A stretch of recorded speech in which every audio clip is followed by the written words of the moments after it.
এদেশ দিল্লি নয়, এদেশ পিন্ডি নয়, এদেশ হচ্ছে বাংলাদেশ।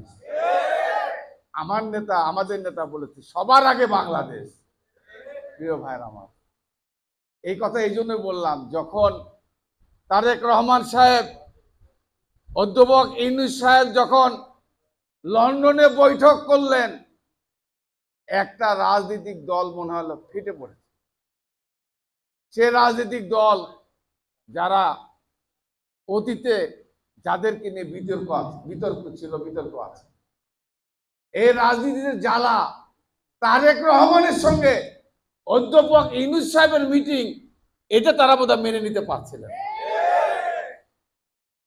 প্রিয় ভাইরা আমার, আমাদের নেতা তো বলেছেন উনি চায় একটা দেশ পরিচালনা করতে হলে একটা নির্বাচন দরকার।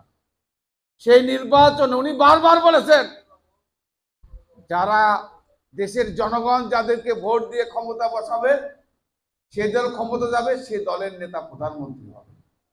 এবং উনিও বলেছেন, আমি এই কথা বারবার বলার চেষ্টা করেছি, আমাদের নেতা বলেছে এদেশের মানুষ যদি বিএনপিকে 300 সিটের মধ্যে যদি 250 সিটের ভোট দিয়ে নির্বাচিত করেন, তারেক রহমান বলেছে তারপরও উনি সকল রাজনৈতিক দলকে সঙ্গে নিয়ে রাষ্ট্র পরিচালনা করবেন।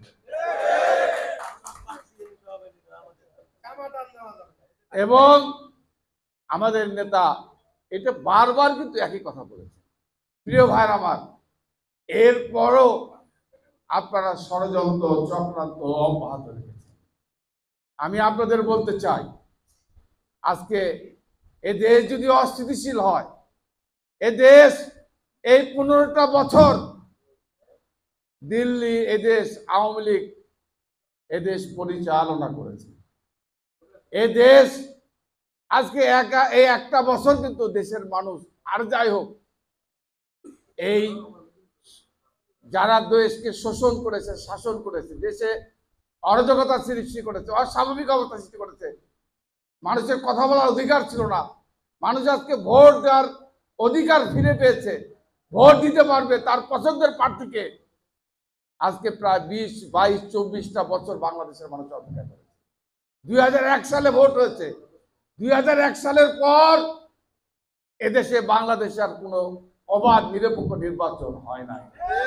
আজকে প্রায় 25টা বছর, এই 25 বছর মানুষ আজকে সুযোগ সৃষ্টি হয়েছে, কিন্তু আজকে একটা গোষ্ঠী খোলা পানিতে মাছ শিকার করে। আরে অন্য কেউ ক্ষমতা আসলে আপনাদের কোনো লাভ আছে বলেন? অন্য কেউ যদি আবার ক্ষমতা হস্তান্তর করে, আপনাদের কোনো লাভ হবে না। বাংলাদেশ, আমাদের নেতা বলেছে সবার আগে বাংলাদেশ, সকলকে ভাবতে হবে সবার আগে বাংলাদেশ।